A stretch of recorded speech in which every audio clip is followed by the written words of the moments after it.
Baik, kita mulai. Assalamualaikum warahmatullahi wabarakatuh. Para mahasiswa yang kami sayangi, ya, kalian sudah mengikuti ujian tengah semester, ya, pertemuan kita pertama sampai dengan ketujuh telah diikuti dengan baik dan sudah mengikuti UTS dan nilai ujian sudah selesai, ya. Tinggal bisa kalian lihat masing-masing nilainya, ya. Kalau masih belum bagus nanti coba ditingkatkan pada ujian akhir semester. Kalau yang sudah bagus dipertahankan lebih baik lagi, ya. Nah, hari ini kita masuk kuliah, ya, setelah UTS tadi, ya, pertemuan berikutnya, ya, pertemuan ke-9, 10, 11, 12, 13, 14. Itu sedang berlanjut sekarang, ya, sedang berlanjut, ya, dan tentu dalam situasi COVID seperti ini kita masih melalui sistem online, ya.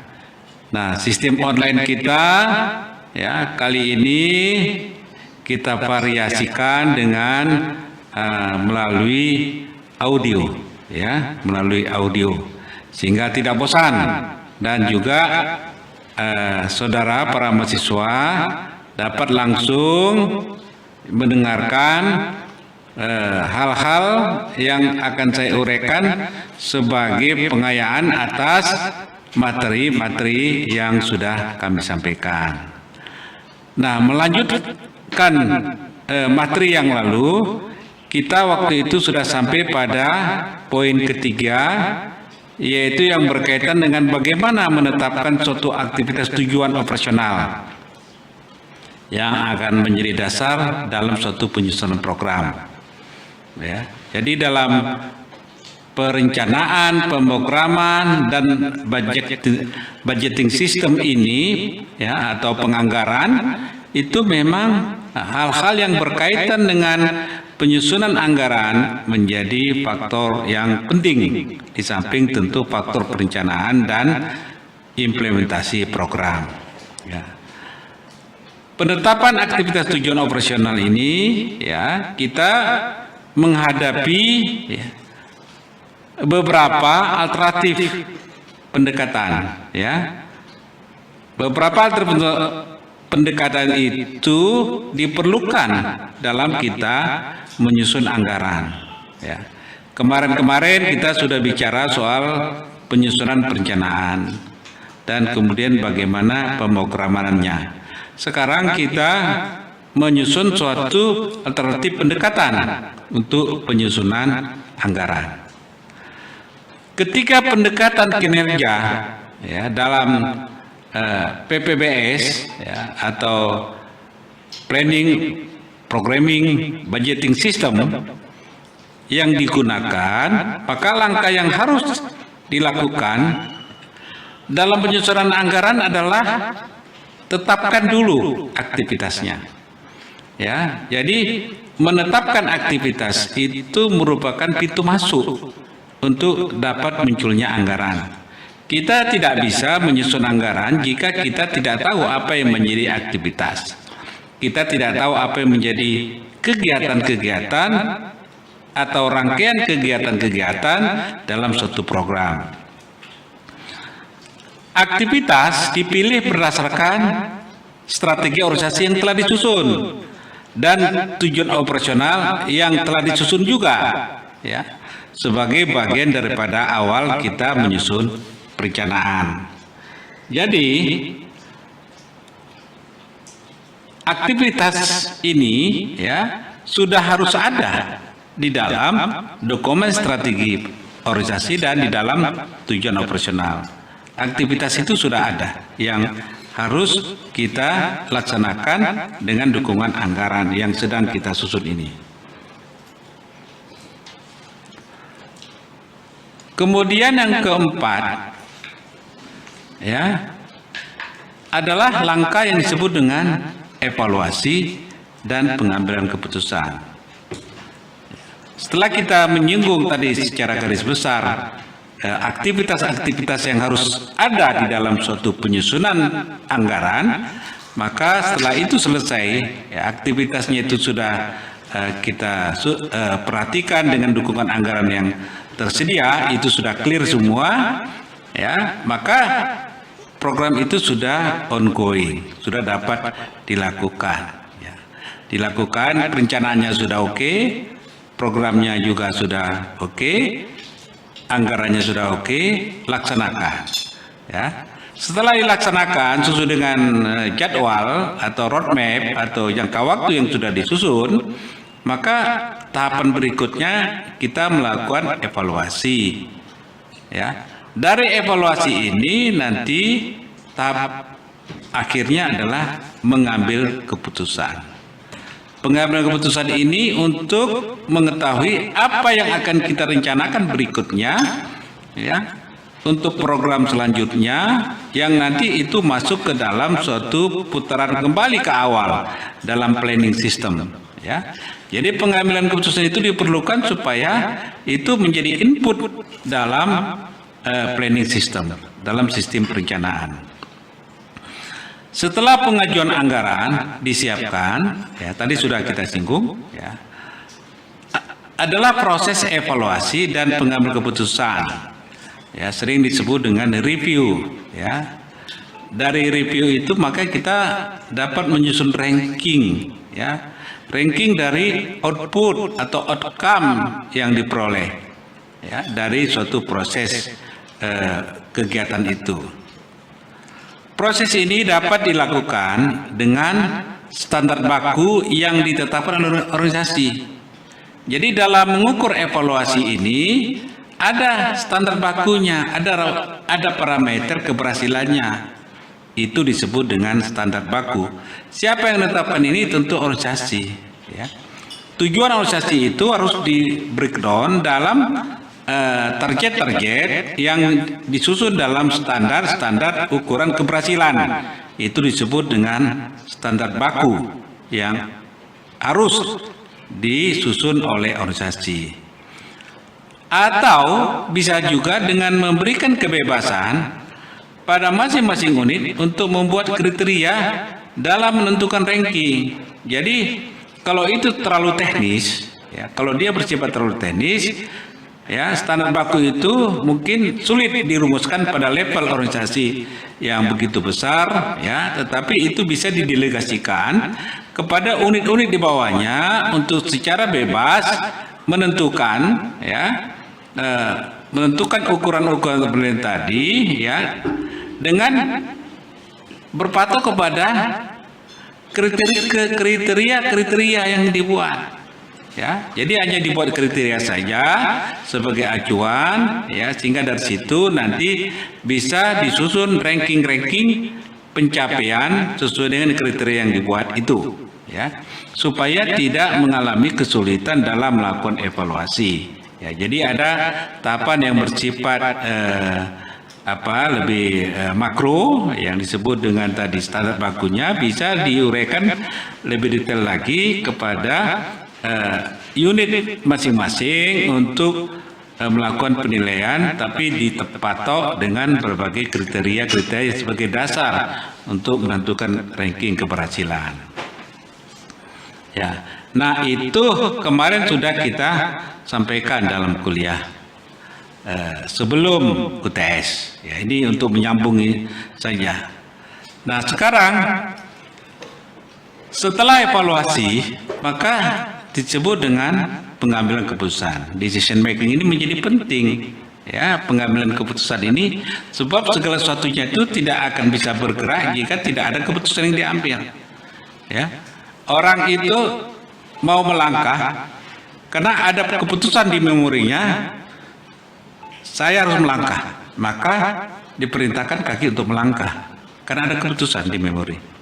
Melangkah ke depan, mundur ke belakang, lihat ke kiri, lihat ke kanan, itu ada pengambilan keputusan secara cepat di memori kita yang kemudian secara otomatis digerakkan oleh melalui sistem saraf motorik digerakkan ya untuk melangkah sesuai dengan apa yang keputusan diambil dalam brain kita. Nah, ini kita istilahkan dengan paket keputusan. Ya, jadi judulnya lebih kepada paket keputusan karena di sini nanti banyak hal yang kita bahas yang berkaitan dengan keputusan ini. Ada tahapan-tahapan logis dalam penyusunan program, ya, yang dituangkan dalam dokumen yang disebut dengan paket keputusan.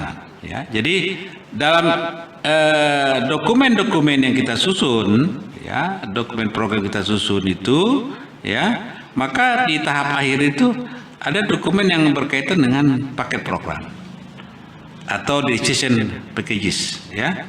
Decision packages ini penting karena ini bagian yang sangat penting untuk keberhasilan, untuk mengukur keberhasilan suatu program dan rencana-rencana berikutnya dengan acuan keberhasilan atau ketidakberhasilan program itu. Ya. Secara umum, alternatif keputusan ya berisi komponen-komponen ya antara lain ya. Jadi komponennya itu ada berapa? Pertama adalah apa yang menjadi tujuan aktivitas. Jadi dari keputusan itu dilihat dulu apa yang menjadi tujuan aktivitas itu dinyatakan dalam satu cara yang membuat tujuan yang diharapkan menjadi jelas. Ya. Jadi di samping tujuan itu ada pernyataan yang menggambarkan langkah-langkah atau cara-cara yang dilakukan untuk mencapai tujuan sehingga menjadi jelas. Sebab kalau tujuan saja tanpa diuraikan dengan deskripsi langkah-langkahnya, maka itu sulit dilaksanakan dan sulit untuk memperjelas tercapainya tujuan. Jadi ini hal yang penting ya. Jadi tujuan aktivitas tersebut dinyatakan dalam suatu cara yang membuat tujuan yang diharapkan itu menjadi jelas. Ya, jadi ada deskripsinya yang penting. Alternatif aktivitas, ya, alat untuk mencapai tujuan yang sama, ya, dengan alasan mengapa alternatif disebut ditolak, ya, atau tidak. Ya, ditolak atau tidak, artinya diterima atau ditolak. Jadi perlu ada alternatif aktivitas supaya tidak macet ini, ya, tujuan ini. Jika ini tidak mungkin, tidak feasible, maka ada alternatif lain aktivitasnya. Itu opsi-opsi yang dirumuskan itu menjadi penting sehingga semuanya bisa berjalan ya dengan baik. Kemudian dari apa yang sudah dilakukan itu maka kita cermati konsekuensi dari tidak dilakukannya suatu aktivitas ya tersebut ya, baik dari sisi input, baik dari sisi jumlah atau unit pelayanan yang disediakan, output dan hasil outcome pada berbagai tingkat pendanaan. Jadi konsekuensi itu harus dihitung betul, untung ruginya, plus minusnya, manfaatnya, ya, kemudian dari segi efektif atau tidaknya, ya, suatu aktivitas, ya. Di sini dikatakan baik dari sisi jumlah atau unit pelayanan yang disediakan dan sebagainya. Jadi ini menjadi penting, ya, menghitung konsekuensi dengan tidak dilakukannya suatu aktivitas yang sudah menjadi pilihan, ya, yang sudah menjadi suatu pilihan tidak dilakukan harus dihitung rugi. Kalau lebih banyak memang untungnya berarti itu memang perlu, tapi kalau banyak ruginya, evaluasi lagi. Apakah ini memang harus tidak dilakukan atau memang perlu modifikasi dari aktivitas itu. Nah, ada beberapa contoh misalnya, ya, dalam suatu organisasi, ya, kita harus uraikan dulu, ya, kapan. Ya. Kapan suatu kegiatan itu dimulai, ya, atau sistem perannyalnya itu kapan direncanakan dan kapan actionnya, ya. Kemudian siapa yang menyusun perencanaannya, ya, itu untuk tanggung jawab personal yang menyusun itu, ya. Siapa yang mensupervisinya? Kita harus penting diketahui apakah penyusunan itu sudah disupervisi sehingga kaidah-kaidah penyusunan itu dipenuhi, ya. Nah, kemudian yang tidak kalah pentingnya adalah kita harus mampu menyebutkan nama kegiatannya, ya. Apa nama kegiatannya? Apakah pelatihan, SDM, pembangunan gedung atau apa? Jadi nama kegiatan itu jelas, ya. Dari nama kegiatan itu kemudian kita ke bawahnya dapat memunculkan apa program yang berkaitan dengan kegiatan itu sendiri. Apa program pokoknya? Ya, jadi programnya itu tunggal, nanti aktivitasnya bisa banyak. Ya, misalnya pelatihan komputer, ya, pelatihan komputer bagi tenaga organisasi bagi SDM. Maka programnya adalah pengembangan sumber daya manusia. Itu program, baru nanti dilihat aktivitas apa. Nah, dari pengembangan SDM ini, ya, sebagai contoh tadi, ya, pengembangan SDM, apa tujuan dari kegiatan? Ya, kegiatan pengembangan ini adalah untuk memberikan pelatihan aplikasi komputer, ya, baik bentuk word processing atau spreadsheet atau aplikasi lainnya kepada para tunakarya, ya, ya, tunakarya itu mereka yang apa, ya, yang sudah tuna dalam bekerja, ya, apakah kena PHK segala macam pensiunan, dan menempatkan mereka pada pekerjaan yang membutuhkan keahlian tersebut. Jadi dengan dia diberi bekal, ya, keahlian, ya, aplikasi komputer, mungkin dia bisa menggunakan keahliannya itu untuk lagi bekerja pada bidang-bidang yang memang dia menguasai sesuai dengan pelatihan yang diikutinya. Apa deskripsi kegiatannya? Ya, ini sebagai contoh saja deskripsi kegiatannya itu, deskripsinya adalah pelatihan akan diadakan selama 6 bulan. Ya. Ini sudah langsung action, ya, deskripsi pelatihan ini, di mana para peserta akan diajarkan dasar-dasar penggunaan komputer dan aplikasi program, ya, word processing dan spreadsheet, ya, misalnya itu programnya. Nah, pelatihan ini 60 kali pertemuan. Jadi selama 6 bulan itu 60 kali pertemuan dengan 4 pertemuan setiap minggunya. Jadi secara rata-rata kalau 6 bulan dibagi 60 dibagi kira-kira 10 kali pertemuan setiap bulan. Nah, itu di breakdown lagi per minggunya, ya, berapa kali pertemuan. Ini deskripsi kegiatan, ya. Apa output yang diharapkan, ya? Output diharapkan, ya, 3 kelas per tahun. Jadi setiap tahun itu, ya, diharapkan keluar hasil 3 kelas, ya, 3 kelas per tahun dikeluarkan dengan peserta 20 orang per kelas. Jadi kira-kira setahun itu dihasilkan 60 orang. Ya, ini output kuantitatif orang yang bisa keluar dari situ sudah selesai mengikuti pelatihan. Itu 3 kelas, A 20 orang per kelas. Apa outcome-nya? Nah, itu kan output tadi kan baru orang yang telah selesai. Tapi apa outcome-nya?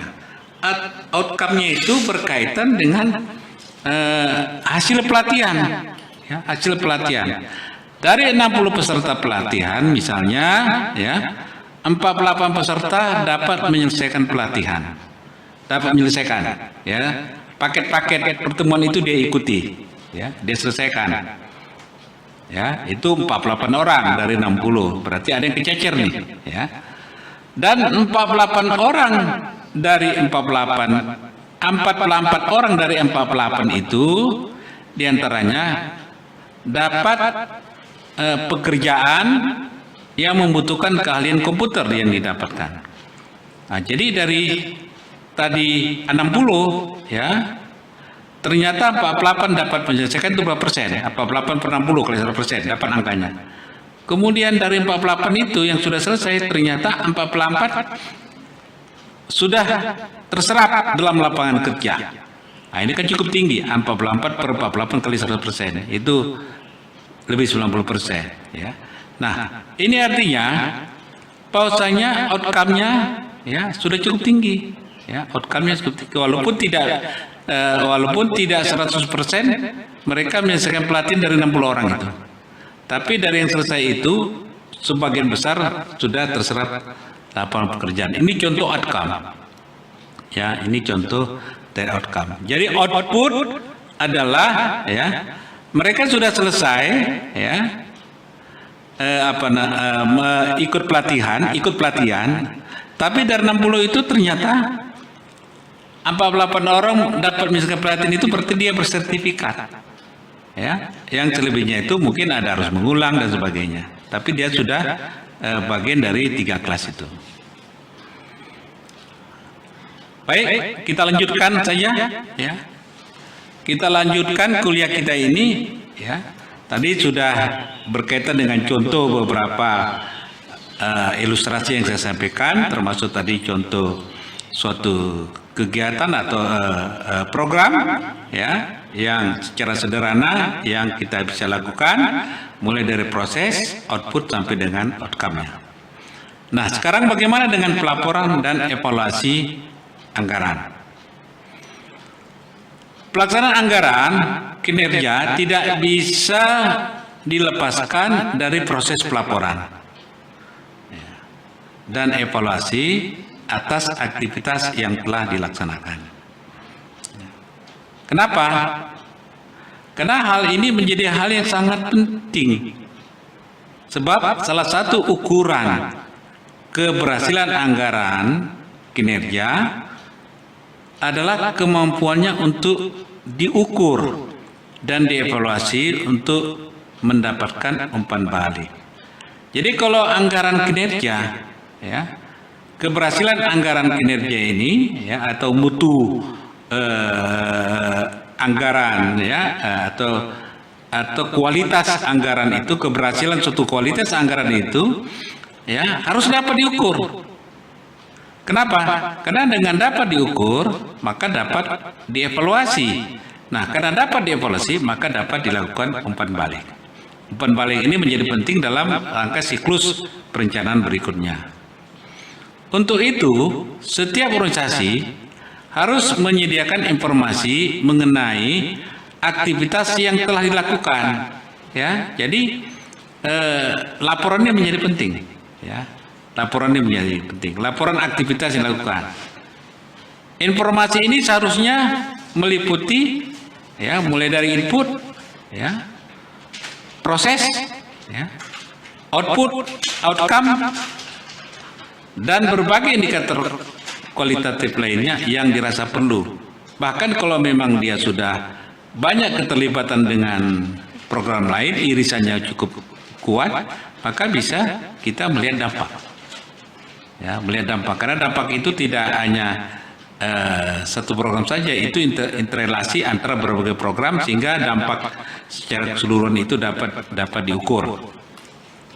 Ini suatu hal yang harus kita pahami bersama tentang bagaimana pentingnya laporan itu sebagai suatu sumber informasi. Jadi suatu kegiatan itu kalau nggak ada laporannya, bagaimana mau mengevaluasinya? Bagaimana mau mengambil keputusannya?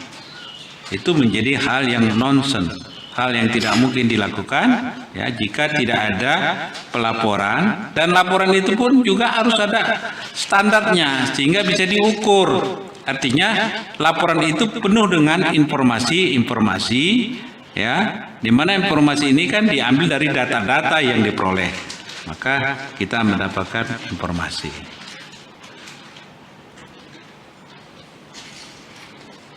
Nah, sekarang kita masuk kepada mengukur keberhasilan organisasi. Ya. Ada 3 indikator untuk mengukur keberhasilan suatu organisasi. Apa saja itu? Ya, pertama indikator usaha. indikator usaha ini, ya, kita harus melihat sumber daya yang digunakan untuk mencapai output. Ya. Sumber daya ini macam-macam. Sumber daya manusia, sumber daya finansial, ya, sumber daya material, ya. Logistik juga itu sumber daya. Jadi semua sumber daya, ya. Jadi indikator usaha itu, ya, di dalamnya adalah semua yang berkaitan dengan sumber daya yang digunakan. Ya. Yang kedua adalah indikator pencapaian. Dengan sumber daya yang kita siapkan tadi, apa indikator pencapaian? Ya, yang dirumuskan, yang ditetapkan. Apa itu indikator pencapaian? Yakni pelayanan apa yang dapat disediakan, ya, jenis pelayanannya apa, dan pencapaiannya bagaimana, ya.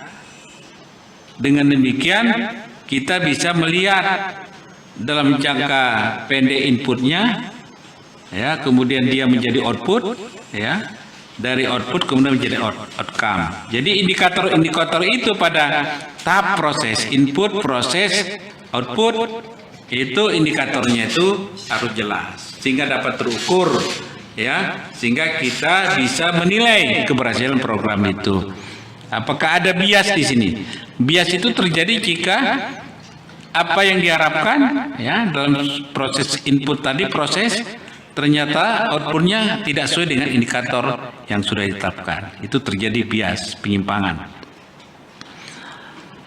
Indikator yang menghubungkan usaha dan pencapaian. Jadi indikator penghubung antara konektivitas antara indikator usaha dan indikator pencapaian. Nah, indikator pencapaian ini, ya, penghubung ini, ya, penghubung antara usaha dan pencapaian ini dapat kita bagi dua. Pertama disebut indikator efisiensi dan yang kedua indikator efektivitas. Jadi hubungan antara usaha dan keberhasilan itu, pencapaian itu, ya, maka dibagi dua lagi, ya, yaitu indikator efisiensi. Efisiensi ini sederhananya adalah perbandingan antara input dengan output, ya, itu efisiensi. Kalau dengan input yang minimal menghasilkan output yang maksimal, itu efisien, itu dikatakan efisien. Sederhananya begitu. Jika inputnya sudah maksimal tapi outputnya minimal, itu inefisien, tidak efisien, ya. Nah, yang kedua indikator efektivitas, perbandingan antara input dengan outcome, ya. Jadi tadi efisiensi input dengan output, tapi efektifkah dia? Kita lihat outcome-nya. Outcome-nya itu adalah berkaitan apakah dari output itu memberikan dampak terhadap peningkatan target-target yang dirumuskan secara lebih luas, ya. Misalnya tadi contohnya yang latihan komputer itu, outputnya dia sudah dilatih, sudah dapat sertifikat, itu output 48. Tapi apakah dia mencapai outcome? Kita lihat apakah dia diserap oleh lapangan kerja dengan ilmu yang dia miliki. Itu namanya outcome. Jadi perbandingan antara input dan outcome. Jika inputnya begitu besar, kemudian outcome-nya, artinya banyak yang dilatih 100 orang, kemudian yang terserap lapangan kerja cuma 10 orang. Ini berarti input gede, outcome kecil, ya. Itu tidak efektif. Gitu sederhananya, ya. Jadi kita membandingkan input dan outcome. Itu aja rumusnya. Jadi nggak usah terlalu pusing dengan definisi-definisi yang lain. Nanti kalau ujian keluar ini, Anda harus bisa menjawabnya ini. Ya, ini hal yang sebetulnya harus dikuasai dan dipahami oleh para mahasiswa.